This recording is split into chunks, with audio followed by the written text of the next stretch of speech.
قاضی فائز عیسیٰ صاحب اور جسٹس منصور صاحب، یہ دونوں اس سو کالڈ وزیر اعظم کے ساتھ ملاقات کے اندر بیٹھے ہوئے تھے۔ فی الفور اس بینچ سے خود کو علیحدہ کریں۔ وہ اپنا مائنڈ پہلے ہی ڈسکلوز کر چکے ہیں، وہ اپنا مائنڈ پہلے ہی ظاہر کر چکے ہیں۔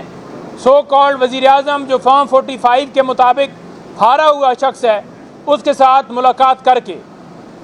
تو اس کے ساتھ ساتھ ہم یہ بھی مطالبہ کرتے ہیں کہ لائیو پروسیڈنگز دکھائی جائیں تاکہ پوری قوم دیکھے۔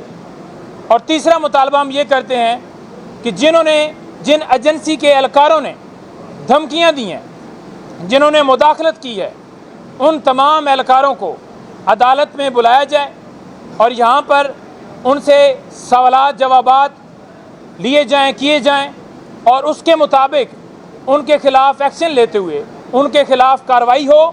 اور یہ 6 ججز نہیں ہیں، یہ پوری قوم انصاف کے لیے کھڑی ہے، یہ پوری قوم سپریم کورٹ کی طرف آج دیکھ رہی ہے، پوری قوم آج مطالبہ کر رہی ہے کہ قوم کو انصاف دیا جائے۔ اور عدالت کے اندر لوگ اسی وجہ سے آتے ہیں کہ انصاف کی امید ہوتی ہے، اور اگر عدالتیں ہی انصاف نہیں دیں گی تو پھر ہم جو ہے وہ کدھر جائیں گے؟ تو لہٰذا ہماری ڈیمانڈز آپ کے سامنے آ گئی ہیں، کلیئر کٹ ہیں، ہم انصاف کی امید رکھتے ہیں۔ سب سے پہلے میں اور یہ پوری قوم ان 6 ججز کو سلام پیش کرتی ہے کہ جس طرح اس ظلم و بربریت کے ماحول میں انہوں نے حق کا کلمہ بلند کیا اور آواز اٹھائی۔ کسی جسٹس کے لیے، کسی بھی آفیسر کے لیے، کوئی بھی کسی عہدے پہ بیٹھا ہو، بڑا مشکل ہوتا ہے کہ اس کا سٹینڈ لینا، لیکن جس طرح انہوں نے سٹینڈ لیا ہے اور اس سے پہلے چیف جسٹس آف اسلام آباد ہائی کورٹ کو آگاہ کیا، جس پر انہوں نے اپنے بھائیوں کو انصاف نہیں دیا اور توہین عدالت کی کارروائی نہیں کی۔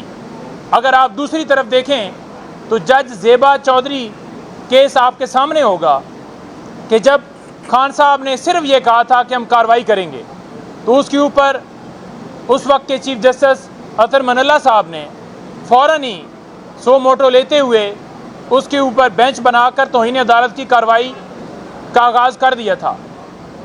تو اس وقت جب لوئر جوڈیشری کا معاملہ آیا تو ایک ان کی جو نیچے ایک جج ہیں ان کے حوالے سے بات ہوئی تو انہوں نے فوراً ہی اس کے اوپر ایکشن لے لیا۔ تو کیوں چیف جسٹس صاحب نے اس کے اوپر ایکشن نہیں لیا؟ اور اس کے بعد انہی 6 ججز نے سپریم کورٹ کے چیف جسٹس آف پاکستان کو یہی گزارش کی، لیکن اس کے اوپر بھی کوئی ایکشن نہیں لیا گیا۔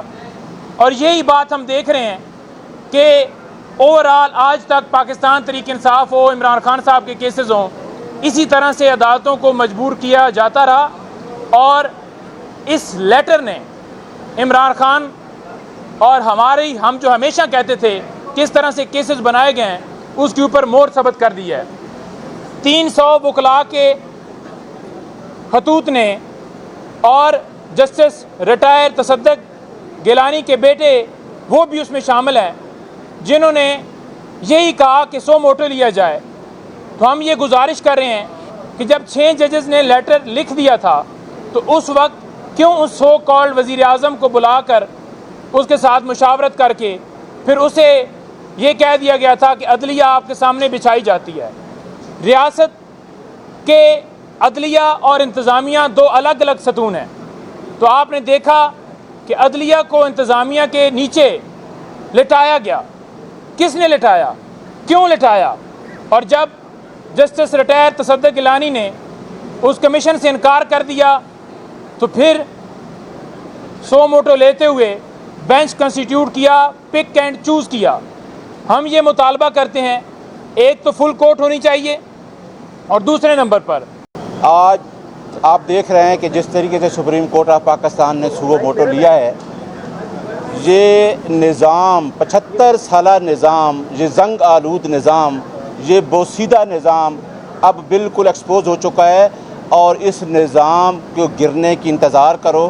کیونکہ 25 کروڑ عوام نے یہ فیصلہ کر لیا ہے کہ ہم نے اس نظام سے چھٹکارا لینا ہے۔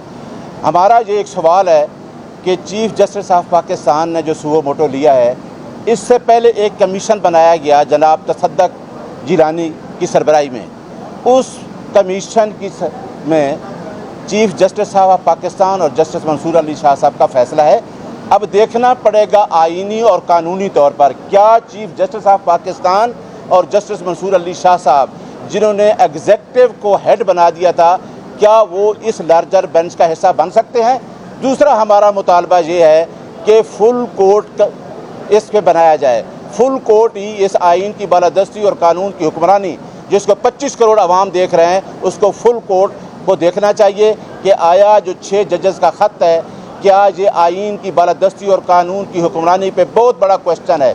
پوری 25 کروڑ عوام کی ڈیمانڈ ہے اور ہماری بھی یہ ڈیمانڈ ہے عدلیہ سے کہ یہ فل کورٹ بنایا جائے، اور یہ بھی دیکھا جائے کہ جو ججز پچھلے کمیشن میں موجود تھے ان کو اس لارجر بینچ میں ہونا چاہیے کہ نہیں۔ ہماری استدعا یہ ہے کہ یہ جو مسئلہ ہے، جو جوڈیشری کو خط لکھا گیا ہے اور جس طریقے سے جوڈیشری خطرے میں ہے، نظام عدل خطرے میں ہے، اس کے لیے فل کورٹ بنائی جائے۔ بہت شکریہ۔ بسم اللہ الرحمن الرحیم، ایاک نعبد و ایاک نستعین۔